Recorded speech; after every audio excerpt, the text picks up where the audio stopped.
I can't believe what I saw from the Dallas Cowboys today. Truly shocking performance, and in a season that felt so lost, maybe there's hope. We'll break it down and much more on this episode of Cowboys Digest.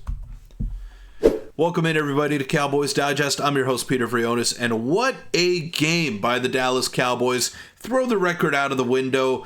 Throw all of the noise that has been surrounding this Cowboys team all year. Anytime you beat a division rival, and in the fashion that they did it today, I mean, you take it and you run all the way to the bank. But before we get into it, I want to let you know that 85% of you watching these videos are not subscribed to the channel. So go ahead and hit that sub button. It'd mean the world to me. We're very close to my goal of 3,000 subs.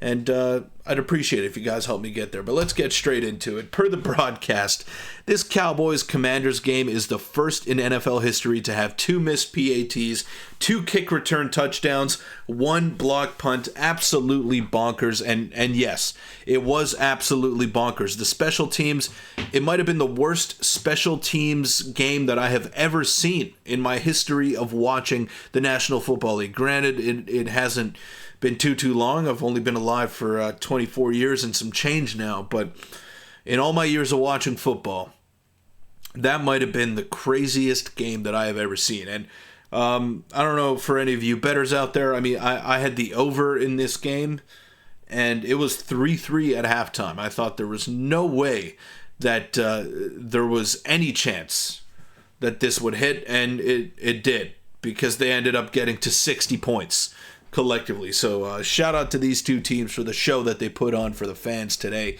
and shout out to the Dallas Cowboys as well, because winning this game is the most 2024 Dallas Cowboys thing ever. Now we draft 18 rather than 2. Now I'm not going to take the negative approach here. Obviously I want them to get a good draft pick, because the Super Bowl window for this year at least is closed, and I don't want them to backdoor into the playoffs. I think that would be the worst case scenario. I can't see them winning a playoff game, let alone even contending for a playoff spot this year. So yeah, maybe it sucks to fall back a couple of draft positions, but the thing that really stands out to me is that for everything that's gone wrong with the Cowboys season, this win is going to feel really good. Sticking it to your rival and former DC while snapping a 5-game losing streak. Doesn't matter what position you're in. Like I mentioned in the intro, anytime you beat a division rival, anytime you have a performance like that in the second half, and your defense, which has been struggling all year long, manages to give you something of the nature that they did today, I mean, it's just great. It's just great. And I'm not going to complain about it. And give the Cowboys credit. They didn't quit on Mike McCarthy. They played better than the Commanders, and they deserve to win today's game. Absolutely. And it was nice to see Mike McCarthy smile on the sideline. I feel like it's been a long time since we've seen that out of him. So I'm glad that Mike McCarthy got the win. First win since Pittsburgh in Week 5. So the Cowboys, it's been a long time coming now. They snapped a 5-game losing streak. They beat the Washington Commanders, who have been reeling here. And if you could play spoiler, I mean, it's not the worst thing in the world. But yes, the draft pick is going to be very important. And maybe, sure, the Cowboys fall out of the top 10, but Ashton Genty could be in the cards for this team. So that's a realistic possibility. But yes, they didn't quit on Mike McCarthy, which was nice to see. And CeeDee Lamb was playing really hard. Obviously, that play, that tackle that he made, that ultimately didn't count, but you could see the effort from CeeDee Lamb. You could see the effort from Micah Parsons, who is playing hobbled at the end of the game. These guys are competitors. They want to play. And the defense, I thought, was fantastic today. To throw away the 26 points or whatever the Commanders put up, I don't think that's an accurate depiction of how well the Cowboys defense played. They were really sticking it to Jaden Daniels and the Commanders offense in the first half, and it was just fantastic to see. It's nice to see your favorite team win. It doesn't matter what the record is. It doesn't matter the draft positioning. Of course, it could have an impact on the future, but I will never be rooting for the Cowboys to lose. I will never actively root for the Cowboys to lose. It was a treat to watch them win this game.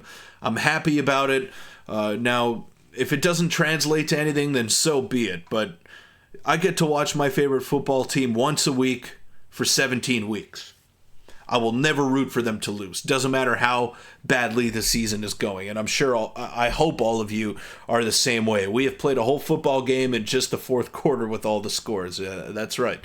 Absolutely crazy. And KaVontae Turpin, I want to give him a shout out here because he basically put the game on ice by returning that kickoff for a touchdown, and he's been fantastic in that role. And he's one of the fastest players, if not the fastest player in the National Football League with his ball carrying speed. So 22.36 miles per hour was the fastest speed of anybody with the ball this year, and that was KaVontae Turpin. 21.64, and that touchdown return today on the kickoff, 21.35. So Saquon Barkley is the only other player with 3 in the top 20. So KaVontae Turpin is really emerging here as an elite kick returner, which he has been for quite some time now. What I want to see is KaVontae really translate that into the receiving game and be a threat. And shout out to Cooper Rush for the way that he played today. The fan base, including myself, have been ragging on this guy incessantly, and I want to give him a huge amount of credit for the way that he played today, because it was great to see. It truly was great to see, and I'm glad that he got this opportunity to really show the world that he's a capable quarterback and show the Cowboys that they were right to stick by him instead of going to Trey Lance. So I don't know what this holds for the next few games for the Cowboys. I don't know if this translates to anything for them. It probably doesn't. And maybe it even cost them in the long run. But the Commander fans were really talking a pretty big talk before the game, and I'm glad that the Cowboys were able to shut them up in Washington. It was truly fantastic, glorious, call it whatever you want to call it. This team showed some heart today, which is not something that we've seen from them all season long, since pretty much week 6, I should say. So it was nice to see the heart from the Cowboys. It was nice to see Micah Parsons and the rest of the crew really step up on the defensive side of the football, and it was nice to see them get a win for Mike McCarthy, even if his time is really ticking with the Cowboys and he may be gone after this season. Leave him with a nice parting gift, and it's just nice. It's just nice to win. But that's where I'm gonna leave it. It's nice to get a win. I don't care if they're 3-7. I don't care if they're 7-3. I don't care if they're 10-0. When you get a win against a division rival, it's going to be a nice plane ride home, and it's going to be a nice night out for the boys because they deserve it. So hopefully they enjoy the night, and hopefully you guys enjoyed that crazy second half that we witnessed, and also this video that you just watched. So if you did enjoy it, leave a like, leave a comment down below. What'd you think of this performance? And hit the subscribe button as well, because this is just too many people that are watching that are not subscribed. Got to cut that number down just a little bit, but I'll see you all tomorrow. Go Cowboys.